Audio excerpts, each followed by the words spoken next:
Hola, bienvenidos a Conciencia Cerebral, el podcast donde exploraremos el universo de la mente humana. En cada episodio profundizaremos en temas fundamentales como la salud mental, el funcionamiento del cerebro y desmentiremos mitos comunes mientras descubrimos verdades sorprendentes. Acompáñanos mientras desentrañamos curiosidades, debatimos buenos y malos hábitos y todo esto con la guía de destacados expertos en el campo.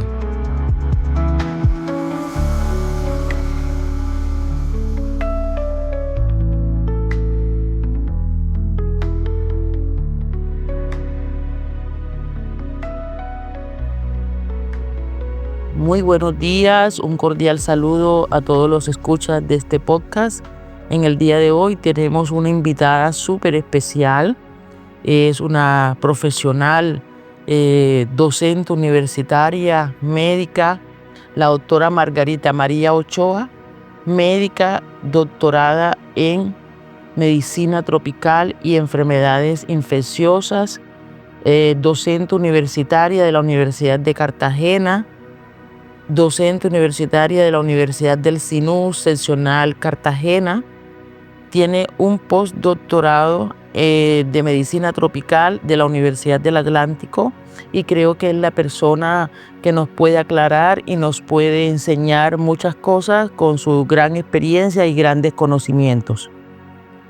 En el día de hoy vamos a tratar un tema muy importante, sobre todo en estas épocas de periodo de pospandemia y de alta incidencia de enfermedades infecciosas, y sobre todo que tratando el tema del cerebro es muy importante aclarar cómo las enfermedades infecciosas crónicas pueden incidir en enfermedades neurodegenerativas y complicaciones cerebrales a largo plazo si no controlamos una serie de enfermedades.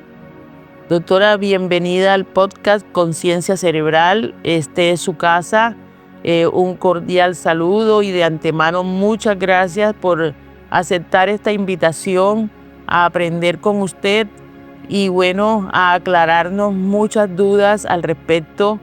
Creo que definitivamente de los invitados especiales que hemos tenido en este podcast es usted, digamos, una persona súper versada y precisa para este tema que vamos a tratar en el día de hoy. Muchas gracias por el honor de tenerla acá y aceptarnos la invitación. Hola, muy buenos días, Lilian. Muchísimas gracias por la invitación, muy amable por la presentación y bueno, son temas que siempre es importante profundizar hasta por recordar algunas cosas que nuestra práctica clínica diaria nos puede generar signo de alerta de algunas infecciones prevalentes en este campo. Este campo es muy vasto y lógicamente nos quedaríamos toda una vida para aprender todo lo que usted sabe y todo lo que nos puede compartir y enseñar. Vamos a hacer algunas preguntas y creo que desde ya debe aceptarnos una invitación para una próxima ocasión. Iniciemos. Sí, realmente es bastante la información que hay al respecto, incluso es casi que una superespecialidad dentro del área de enfermedades infecciosas y el equipo multidisciplinario que se conforma para manejarlos es de varias especialidades. Perfecto, doctora. Entonces iniciemos con la primera pregunta. ¿Cuál es el ranking de las 10 principales enfermedades infecciosas en Colombia en lo que va del 2025? Bueno, digamos que en cuanto a enfermedades infecciosas en nuestro país, hay un ranking y es importante tener presente que algunas veces el repartir el grupo etario entre adultos y niños es importante porque la prevalencia de estas infecciones en adultos es un poco distinta a niños, pero digamos que en términos generales depende mucho para esos rankings la morbilidad y mortalidad que algunas de estas patologías presenten, la alta prevalencia epidemiológica y su impacto en salud. Entonces digamos que uno las puede reunir algunas veces dentro del grupo de los agentes etiológicos. Obviamente siempre las infecciones respiratorias agudas van a estar encabezando la lista, porque etiopatogénicamente su transmisibilidad es mucho más diseminada y mucho más fácil la adquisición por algunas características fisiológicas de los virus. Entonces, obviamente, los virus asociados a influenza, el virus sincitial respiratorio, hemos tenido un auge importante en los últimos años, incluso post pandemia, por H1N1 y por COVID-19. Virus sincitial respiratorio es un virus que ha estado prevaleciendo entre esas causas infecciosas. Obviamente no podemos dejar por fuera COVID-19 o el SARS-CoV-2, porque pues tuvimos nuestra pandemia por ese virus, por no tenerlo prevalente en nuestro contexto, pero ya después de él siguió prevaleciendo en los pacientes no solamente no vacunados, sino por algunos serotipos que todavía se presentan. Entonces, obviamente eso tiene una tasa de pacientes altas a nivel de Colombia, en donde el seguimiento reporta millones de pacientes que anualmente están afectados por esas patologías. Hay otras patologías de origen bacteriano crónico y que tienen capacidad de reactivación anti-inmunosupresión como tuberculosis, que a pesar de tener inmunobiológicos, para poderlas evitar en las primeras etapas de la vida o en sus manifestaciones más complejas, tuberculosis no deja de estar dentro de las infecciones prevalentes en nuestro país y en el contexto latinoamericano, si no vamos a nivel continental. Tenemos otras infecciones también que tienen sus épocas, pero que por lo menos el último episodio epidémico se ha prolongado algunos años, como dengue, sobre todo sobre la base de que son varios serotipos con unos subgenotipos que empezaron a preponderar en esta última epidemia. Entonces ese virus, que sabemos que ya es una enfermedad transmitida por vectores un poco diferentes de las anteriores, que son más respiratorias, es un virus que sigue prevaleciendo en nuestro contexto, del cual no debemos dejar de sospechar, pero que una vez pudimos introducir unas vacunas, específicamente la que estamos utilizando actualmente, pues estamos esperando que para próximas epidemias algunas tasas de prevalencia empiecen a decaer. Cuanto a enfermedades de transmisión sexual, obviamente VIH con su síndrome de inmunodeficiencia adquirida sigue prevaleciendo, es una causa importante de mortalidad en nuestra población, es una enfermedad obviamente no curable, la que no tenemos inmunobiológico, pero sí tenemos muchas medidas preventivas y tratamientos que buscan controlar, disminuir a cero la tasa de transmisibilidad, pero viene de la parte de una parte educativa muy importante para disminuir la prevalencia de los contagios. Hay otras patologías virales como hepatitis, que son enfermedades crónicas, hepáticas, virales, que obviamente pueden tener y desencadenar patologías oncológicas a nivel hepático que siguen prevaleciendo en nuestro país. También enfermedades vectoriales no como el dengue, pero transmitidas también por mosquitos como la fiebre amarilla, de la cual nosotros hemos visto mucha publicidad al respecto desde el punto de vista de salud pública, porque este año tuvimos un brote importante que está siendo controlada por las autoridades sanitarias y que viene de la mano de, en algunas ocasiones, un reblandecimiento en la parte de la inmunización. Entonces, el fortalecimiento de eso con la vigilancia de las epizootías es muy importante para que en zonas en donde el patógeno está, no haya una tasa de transmisibilidad en humano, al igual que también un control de toda la penetración del humano en zonas en donde la enfermedad se encuentra. Tenemos patologías gastrointestinales que, si bien no son altamente prevalentes en situaciones en donde tenemos las condiciones de salubridad todavía alteradas, se pueden presentar. Nosotros no tenemos brotes en Colombia de cólera activos, pero sí tenemos todas las posibilidades dentro de la cadena de transmisión para que se presenten las infecciones, pero sí tenemos otros como rotavirus, salmonelosis, hay algunos que están asociados a contaminaciones alimentarias, otros están asociados a la presencia de una quiebra de las medidas de saneamiento básico y también de higienización al contacto con algunas cosas, generan brotes aislados que pueden generar en la población infantil una alta mortalidad. Y dentro de las enfermedades emergentes y reemergentes, nosotros ya tuvimos las epidemias por Zika, chikungunya, y tenemos una alerta epidemiológica ya desde hace unos cuantos añitos por algunos reportes aislados que tenemos de Oropouche, que son enfermedades en algunas ocasiones, algunas se autorresuelven, pero en otras podemos tener manifestaciones crónicas como en chikungunya, de las cuales tenemos secuelas a largo plazo en esos pacientes. Y obviamente hay otras infecciones por hongos y bacterias a nivel dermocutáneo que pueden generar mortalidad. Muy interesante toda esta información, doctora. Según lo que le entiendo, pues las enfermedades infecciosas en Colombia, en resumen, se pueden clasificar para su ranking en enfermedades infecciosas de niños y de adultos, de acuerdo a la causa etiológica, si son virus, si son hongos, y si son bacterias, y en ese orden de ideas se clasifican por su mayor prevalencia. Sí, el comportamiento en adultos mayores en los extremos de la vida a veces varía un poco, pero dentro de la vigilancia, obviamente, y más ahora con algunas decisiones gubernamentales en otras latitudes, es importante mantener los programas de inmunización, vacunación y sobre todo fortalecer mucho la vacunación en el adulto, porque nosotros tenemos una escuela grande que en pediatría nos dejan en la inmunización en el niño, pero en el adulto también hay que tener mucha claridad en cuanto a esos esquemas de vacunación y los inmunobiológicos disponibles. Interesante. Bueno, le pregunto, que es como entrando ya en materia de nuestro podcast Conciencia Cerebral. ¿Cuáles son las enfermedades infecciosas crónicas que con mayor frecuencia desencadenan o pueden generar enfermedades en el cerebro humano? Bueno, cuando ya uno entra a la parte del sistema nervioso central, algunas de las patologías que nosotros hemos hablado aquí en el tiempo, y dependiendo de muchas variables, dentro de las cuales está la respuesta inmunológica del individuo ante la infección, el momento del diagnóstico de la infección, el tratamiento, la respuesta del tratamiento, la adherencia al tratamiento que el paciente tenga, e incluso en algunos casos las comorbilidades, en el caso de coinfecciones, pueden impactar negativamente en el sistema nervioso central. Obviamente nosotros tenemos infecciones que tienen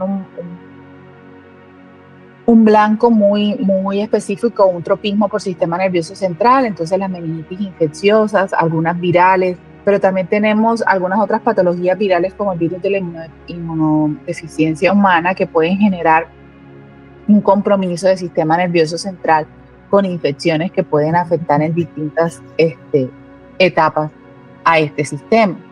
Algunas de las que yo les nombré, como tuberculosis, puede tener como sitio de alojamiento siembras a nivel del sistema nervioso central y tener manifestaciones clínicas en el paciente.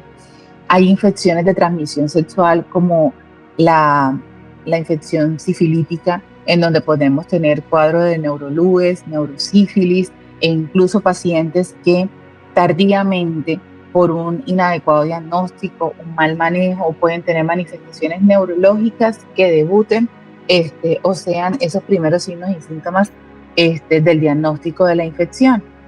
Pero desde el punto de vista parasitario, que también es infeccioso, nosotros podemos tener alojamientos de parásitos a nivel del sistema nervioso central, como en la cisticercosis y en la neurocisticercosis, que generan cuadros inflamatorios con unas reacciones inmunológicas que generan unos cuadros edematosos importantes en el paciente, alteraciones neurológicas, síntomas neurológicos como en algunos pacientes que no tienen que ser muy adultos para tener cuadros demenciales, pero también pueden tener manifestaciones convulsivas o de alguna manera un deterioro cognitivo progresivo como consecuencia de un diagnóstico inadecuado de alguna de estas infecciones.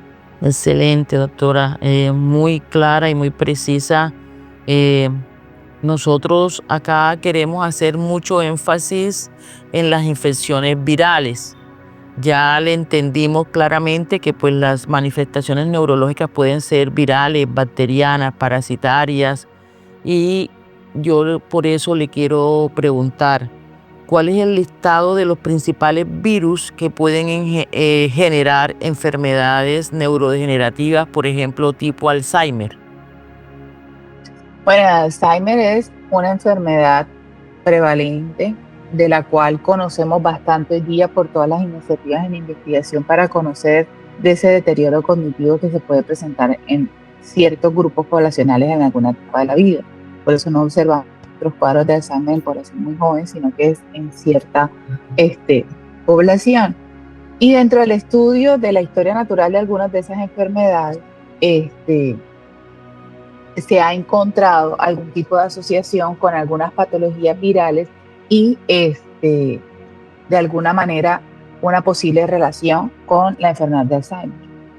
Entonces, por lo menos los virus de herpes simples, el virus de herpes simple tipo 1, que nosotros comúnmente lo vemos en nuestros pacientes con manifestaciones labiales, genitales, y que nosotros tratamos de manejar sintomáticamente para que se disminuya la tasa de replicación, son virus que tienen un cierto tropismo por sistema nervioso central.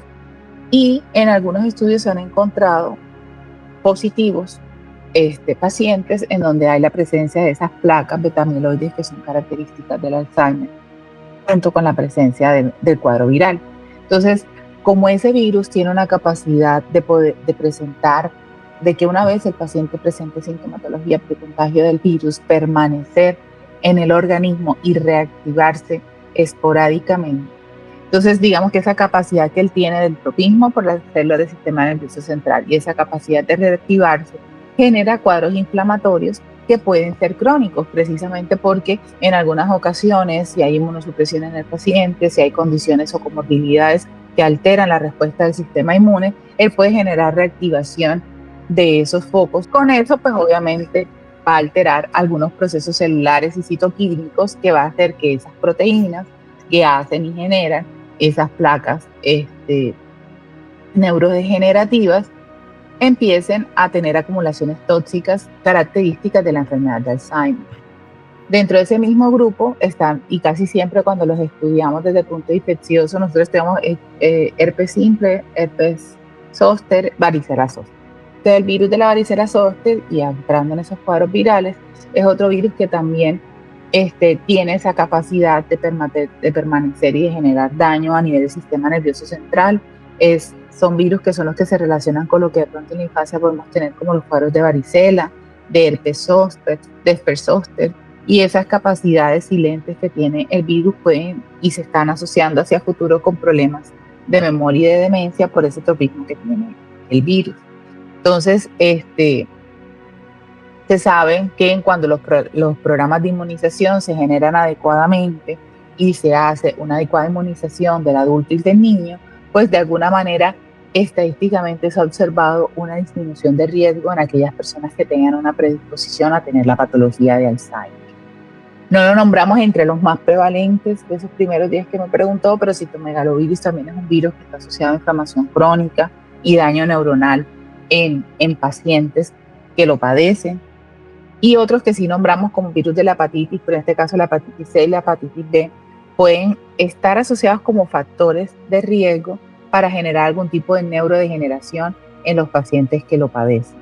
Entonces eso genera una alteración inmunológica celular que puede llevar a consecuencias sintomáticas en el individuo. El virus de herpes humano, como el HHV6, también se asocian a alteraciones celulares inmunológicas neurodegenerativas por persistencia en el virus. Pero cuando nos vimos enfrentados a otros virus nuevos de los cuales no teníamos conocimiento y en los que estamos construyendo historia natural de la enfermedad del 2019, como el SARS-CoV-2, que generaba la enfermedad por COVID, nos dimos cuenta que en los pacientes, no todos, pero algunos que padecían la enfermedad, podían generarse daños neurodegenerativos asociados a disminución en capacidades cognitivas, tanto en cuadros hiperagudos que generan inflamación del sistema nervioso central, como en secuelas deleterias del individuo, en donde el seguimiento del síndrome post-COVID ha encontrado que se pueden generar algunos daños neurodegenerativos, no por persistencia del virus, sino como secuelas de la enfermedad. Otro virus que sí se conoce bastante y que se puede reactivar y permanecer latente es el virus del Epstein-Barr, y de manera aguda puede generar un daño inflamatorio y un daño neuronal que secularmente pueda generar un efecto neurodegenerativo en el individuo. Como yo les comentaba, dentro de los primeros rankings está como una infección prevalente todavía, a pesar de todas las medidas preventivas que tenemos, el virus de inmunodeficiencia humana. Ese virus, como su nombre indica, va a generar un golpe frontal a nuestro sistema inmunitario. Y cuando nosotros pensamos en sistema nervioso central, hablamos de un santuario que está muy resguardado inmunológicamente. Si nosotros deterioramos el sistema inmunitario, vamos a dejar sin algunos de los sistemas de defensa al sistema nervioso central. Y ese virus tiene unos subtipos que tienen tropismo por el sistema nervioso central, que en las fases más crónicas de la enfermedad pueden generar daños neurodegenerativos que ya están realmente establecidos y que de alguna manera esos procesos inflamatorios pueden generar neurodegeneración, pueden llevar y conllevar a neurodegeneración del sistema nervioso.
Definitivamente muy interesante todo lo que está usted diciendo y muy importante recordarle a nuestros escuchas que viviendo saludablemente, aprovechando todos los sistemas de vacunación, podemos tener un futuro mejor y sobre todo aprendiendo de los que saben. Para mí lo que usted dice, creo que hasta para los médicos y todos los profesionales de la salud es muy importante refrescar estos conocimientos que nos está enseñando, doctora. Yo quiero por eso preguntarle la siguiente pregunta. ¿Qué evidencia sólida, científica, comprobada hay dentro de los investigadores como usted de nivel doctoral y postdoctoral que las infecciones virales tipo dengue, fiebre amarilla, virus del SIDA, virus de la fiebre de Oropouche, el virus linfotrópico T humano y variantes como el COVID-19 producen a largo plazo enfermedades neurodegenerativas? Porque estoy segura que incluso entre profesionales y científicos de pronto a veces algunos lo pondrán en duda. Entonces quiero que nos aclare esa pregunta. Bueno, uno normalmente siempre debe ubicarse cronológicamente en el momento en el que uno emite el statement u opinión, porque probablemente dentro de unos años, cuando volvamos a escuchar este podcast, si Dios nos da vida, tendremos que refrescar esos conocimientos. Hay mucha investigación y hay muchas iniciativas de investigación en realidad en cuanto a Alzheimer y en cuanto a Parkinson. Hoy día somos una población más vieja y que tiene una expectativa de vida mayor, con lo cual está abierto desde hace algunos años esa nueva ventana del conocimiento hacia el adulto mayor, hacia los centenarios, hacia aquellas personas que sobrepasan esa curva de expectativa de vida saludablemente, pero que de alguna manera nuestros órganos envejecen.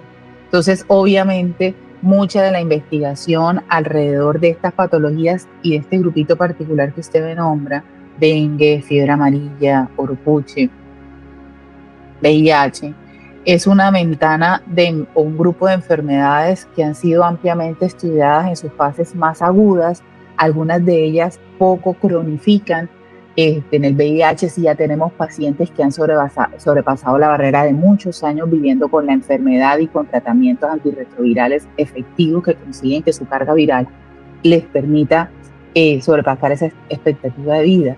Pero por lo menos en el caso de Oropouche, del virus linfotópico humano, son enfermedades que primero no tienen, en el caso de Oropouche no hemos tenido una epidemia tan extensa, algunos de ellos se autorresuelven y digamos que no existe todavía una evidencia estadísticamente significativa que nos digan que esas infecciones virales que usted me nombra específicamente llevan a que el paciente a posteriori, muchos años después, tenga Alzheimer o Parkinson.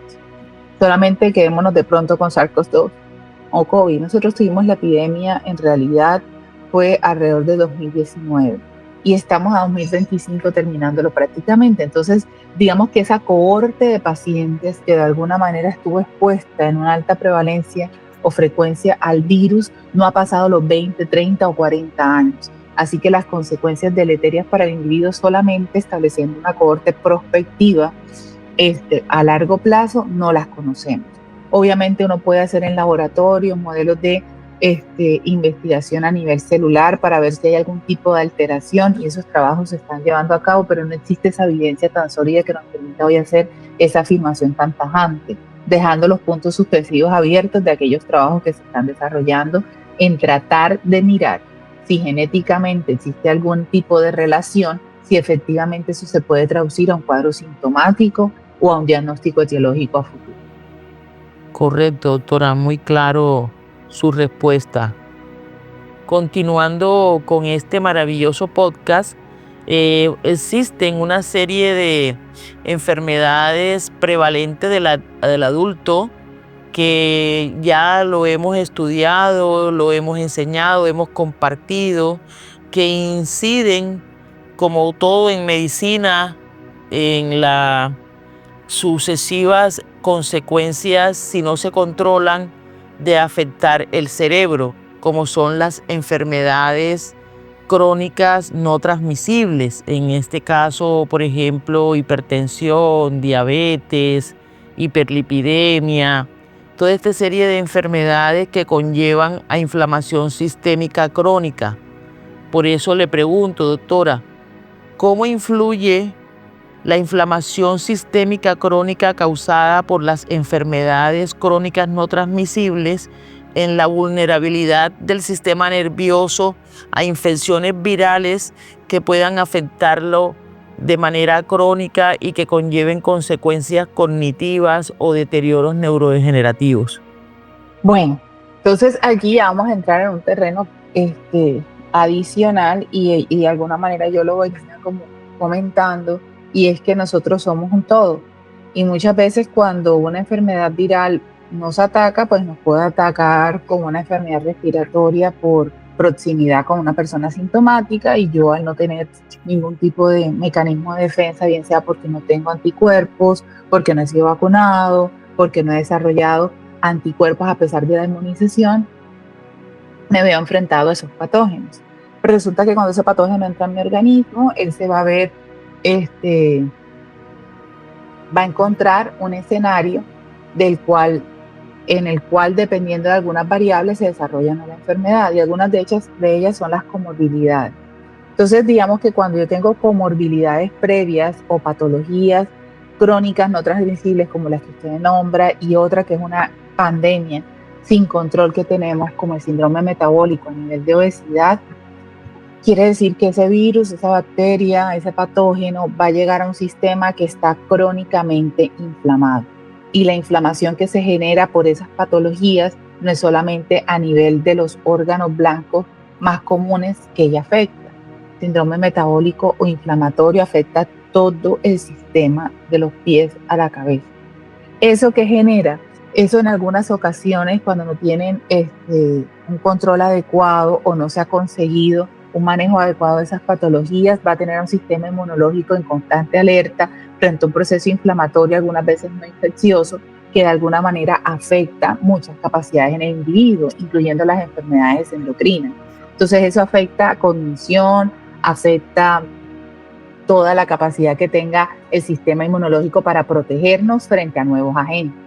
Entonces, esas inflamaciones crónicas generan daños crónicos a nivel del sistema nervioso en nuestras células neuronales, y de alguna manera a ese sistema inmunológico que nos protege a nivel del sistema nervioso central, de alguna manera le genera un cortocircuito, y cuando infecciones que en individuos inmunocompetentes no generan alteración en estos individuos con estas enfermedades crónicas, sí pueden ser factores claves para que ese proceso inflamatorio contribuya a una neuroinflamación.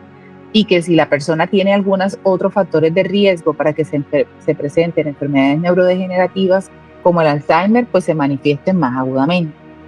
Entonces ya, como entrando en materia, nuestro sistema inmunológico, nosotros tenemos esos sistemas de defensa que liberan mediadores inflamatorios cuando hay una causa inflamatoria que debe ser controlada, que son las famosas interleucinas.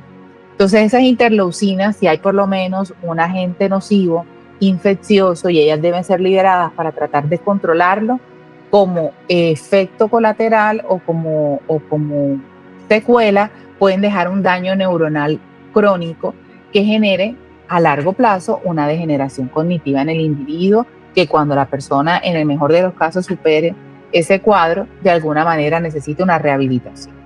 Entonces, eso es un juego entre buscar una homeostasis para que el sistema inmunológico responda y las células que están afectadas por esa inflamación, una vez se disminuya el agente nocivo, se recuperen.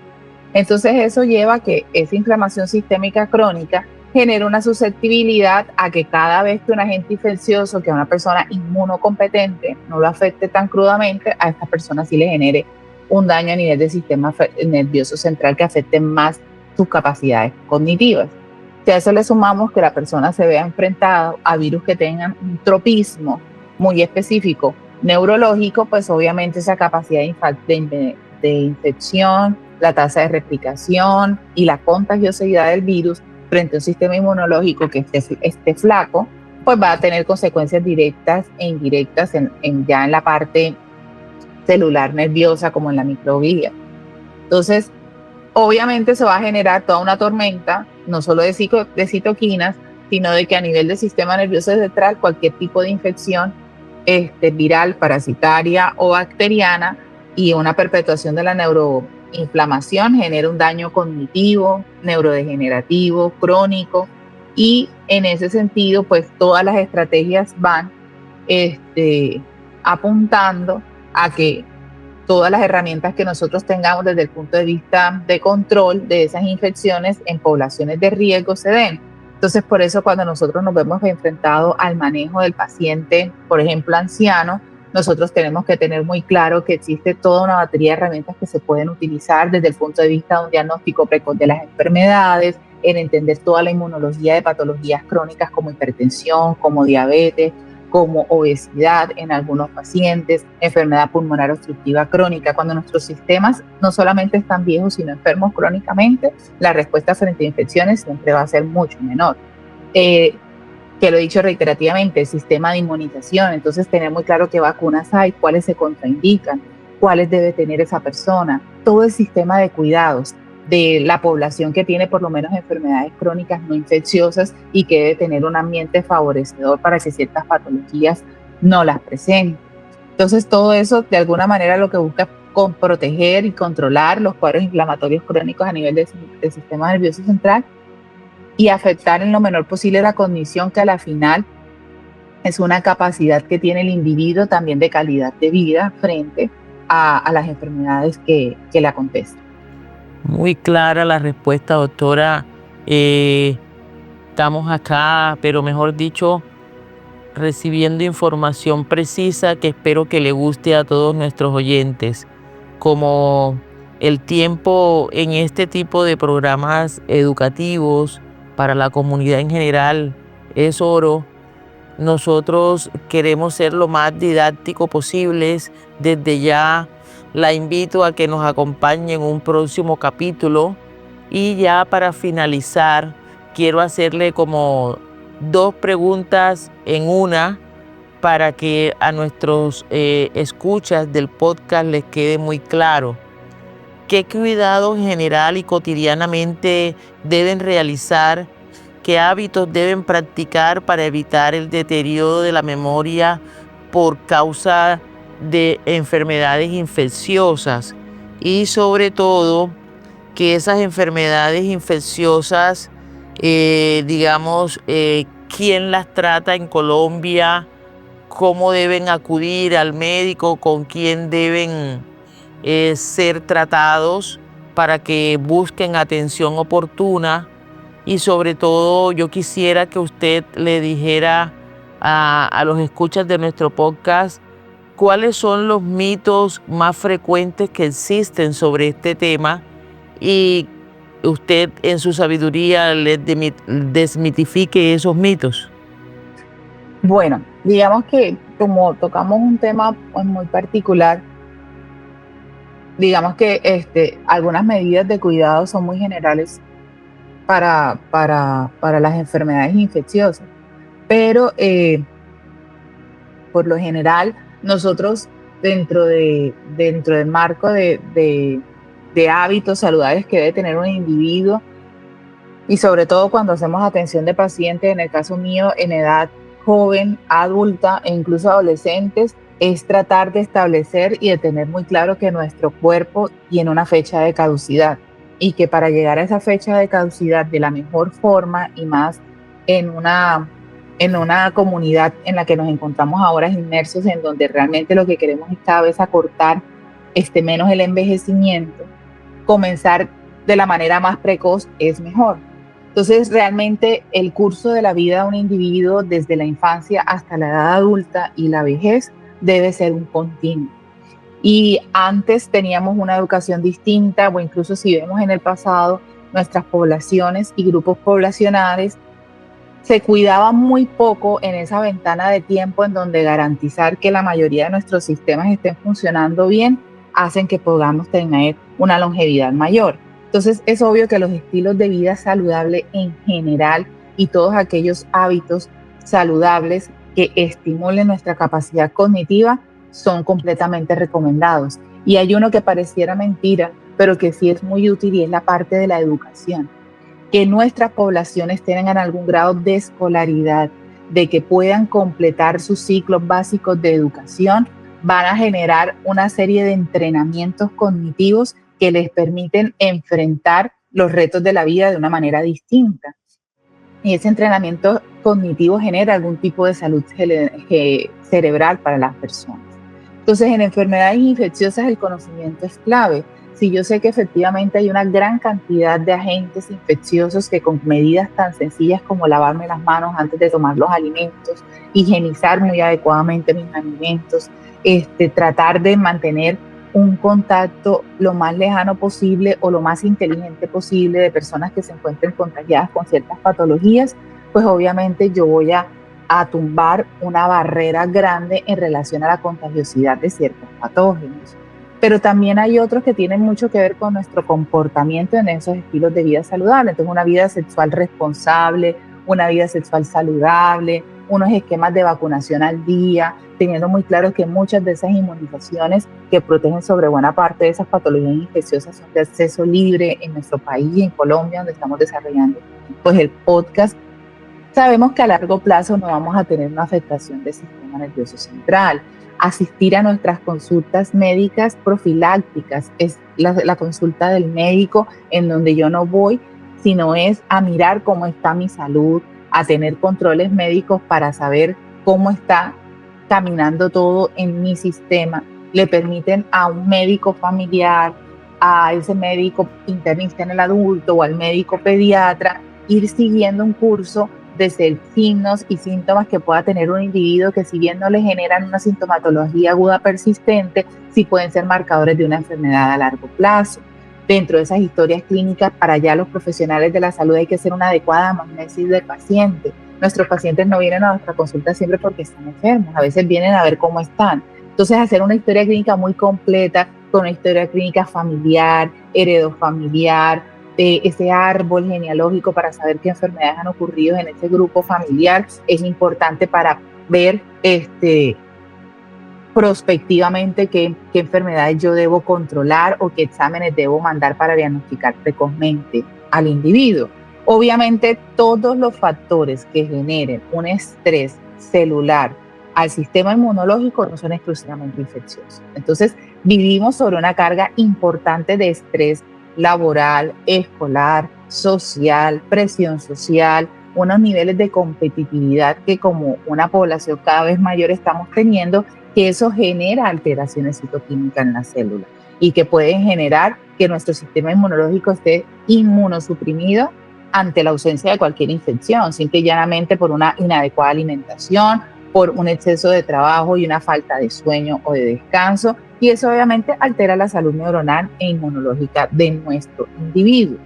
Pero si ya por todas las razones que tienen el que vivamos en una comunidad muy heterogénea y por nuestras predisposiciones genéticas empezamos a presentar patologías no prevenibles, sino que se presentan crónicamente como la hipertensión arterial, la diabetes, todas esas inflamaciones sistémicas crónicas que podemos tener a nivel cardiovascular, a nivel solamente de sistema vascular, la patología oncológica, eso va a generar un impacto directo sobre nuestro sistema inmune. Entonces ahí tener todas las herramientas de defensa que podamos hacer, como actividad física, alimentación saludable, inmunización al día, tomarnos nuestros medicamentos, la adherencia medicamentosa, y eso es otro capítulo que es la educación al individuo en la importancia de entender no solo los efectos adversos, sino sobre todo los efectos benéficos del individuo cuando se toma adecuadamente sus medicamentos y cómo eso puede redundar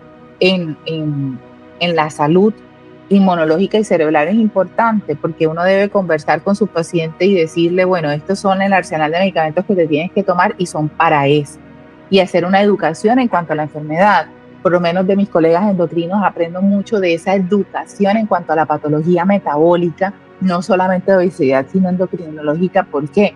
Porque hay ciertas hormonas o de nuestro sistema neuroendocrino, hay una cantidad de alteraciones que afectan todo el sistema del cuerpo. Entonces, cuando uno entiende bien cómo es su enfermedad, uno puede generar sistemas de alertas personales que hacen que uno consulte y se diagnostiquen complicaciones a tiempo. Y pues con eso se entiendan cómo algunas complicaciones infecciosas pueden hacer que el individuo se atienda mejor, y una comunicación ininterrumpida con el profesional de la salud. Desafortunadamente nuestros sistemas hacen a veces que nosotros tengamos que enfrentarnos a muchos médicos dentro de una misma área de formación, pero en el manejo de una enfermedad que no sea el mismo siempre.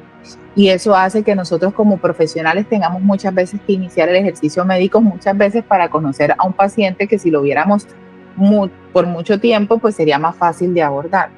Entonces ahí para el profesional de la salud también es establecer ese sistema de agudeza de preguntas y de acompañamiento al individuo, en donde uno puede tener su propio esquema de vigilancia y de acompañamiento de acuerdo al grupo poblacional que uno aborde para poder saber qué es lo más prevalente. Y hay algo que si bien es importante, y yo lo recalco mucho sobre todo con mis residentes y mis estudiantes, es yo tengo que conocer, en el caso de lo que hago yo, que es infecciones, mi epidemiología local, ¿sí? No me puedo quedar solamente con los reportes que la literatura me da, sino que yo tengo que irme a los sistemas de notificaciones y vigilancia. Nosotros tenemos un grupo de enfermedades que son de notificación obligatoria, y esa notificación obligatoria hace que se generen sistemas de reporte. Si yo estoy en mi lugar de trabajo y yo sé qué es lo que circula, pero no por lo que me muestran los noticieros ni lo que me muestran las redes, sino por lo que me muestra el sistema de vigilancia mundial, local, regional y de la ciudad, pues obviamente yo voy a tener en mi imaginario una serie de enfermedades que son las que primero debo pensar. Y tengo que quedarme no solamente en el diagnóstico agudo, listo, mandé a hacer la inmunoglobulina, el ELISA, el VIH, el test para y llegué a la etapa aguda. No, yo tengo que siempre estarme renovando en conocimientos para poder saber cuál es el impacto de una enfermedad que cuando se diagnostica a tiempo, tengo que saber si ella la elimino completamente, por lo menos con el medicamento que doy, o el paciente puede tener una fase crónica de la enfermedad. Y eso hace parte de la educación. Entonces, cuando yo voy al paciente en la urgencia, yo tengo que decirle, mira, esta enfermedad que te dio, ya la manejamos, la resolvimos, pero esto deja algunos tipos de células que se pueden reactivar. Así que cuando tú vayas donde otro médico, siempre recuérdale, así no te diga que a ti te dio tal cosa. En el caso del que va a quedar con una enfermedad crónica transmisible, mira, tú siempre tienes que decir que tú tienes esta enfermedad en tratamiento para que cualquier cosa que presentes no solo la asocien, sino que tengan presente que se puede agravar derivado de tu enfermedad. Entonces eso a la final hace que las enfermedades puedan ser acompañadas de una manera más adecuada, porque el binomio paciente y médico es fundamental. Y a veces creemos que somos nosotros, los profesionales, los que estamos llamados a entender todo el individuo sin que le hable mucho. Y en realidad la mejor fuente de información para el diagnóstico es el paciente, y obviamente después las herramientas si uno está muy bien orientado. Así es, doctora. Realmente existen, la necesidad de que tengamos los conocimientos de una manera muy amplia y muy clara, muy precisa, para poderles brindar a nuestros pacientes el mejor servicio. Y como usted dice, creo que la etapa fundamental, lo que tiene evidencia 1A, es que la educación sí transforma la salud. Y por eso es muy relevante que esos mitos que existen entre la población en general, de que hay que ir desmitificándolos. En especial eso que a veces encontramos de que el cerebro está completamente protegido, envuelto en unas cápsulas que no puede ser afectada por las infecciones. Entonces, muy importante tomar conciencia que todo puede tener consecuencias y es importante buscar ayuda de manera oportuna, frecuente, con las personas sabias y humanas como usted. Para despedir este capítulo, le agradezco muchísimo, doctora Margarita Ochoa, por su acompañamiento y compartirnos su valiosa experiencia sobre este tema. Ha sido un placer tener esta conversación que sin duda enriquecerá a nuestra audiencia y esperamos contar con usted nuevamente en futuros episodios. Invitamos a todos a seguir atentos a nuestro podcast para que se hagan más contenidos de salud que marquen la diferencia para nuestra comunidad, y sobre todo esperamos los comentarios de todos y nos vemos en una próxima ocasión. Bueno, Lilian, muchísimas gracias por la invitación. Obviamente, pues siempre abierta a cualquier tipo de comunicación con la comunidad. Si nosotros tenemos una comunidad informada, puede ser una comunidad más consultante, pero que consulte precozmente y a la que orientaremos cada vez mejor para que ciertas patologías que van de la base del conocimiento y la educación pues tengan una menor prevalencia. Eso lo trabajamos mucho en algunos comités en los que me encuentro, sobre todo en población adolescente en enfermedades de transmisión sexual. Hay demasiado desconocimiento y sobre todo desconocimiento de que todas son curables y ninguna puede llevar a una etapa crónica.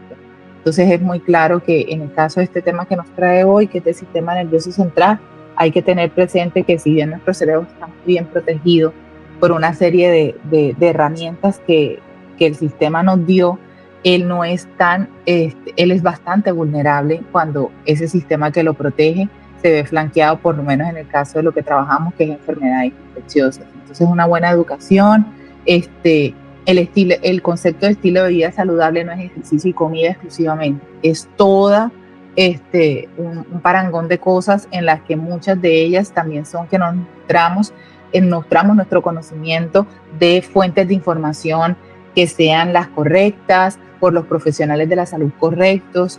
No hay nada en contra de las redes sociales, pero que sean páginas de referencia, y si seguimos influenciadores, que realmente ellos tengan el acervo del conocimiento para comunicar de manera asertiva lo que hacen. Entonces, iniciativas como esta permiten que de acceso público la comunidad pueda tener información basada en evidencia y no solo en experiencia en relación a los temas que ustedes plantean. Así que muchísimas gracias por la invitación y obviamente pues abierta a lo que ustedes requieran. Mil gracias, doctora. Hasta una próxima ocasión.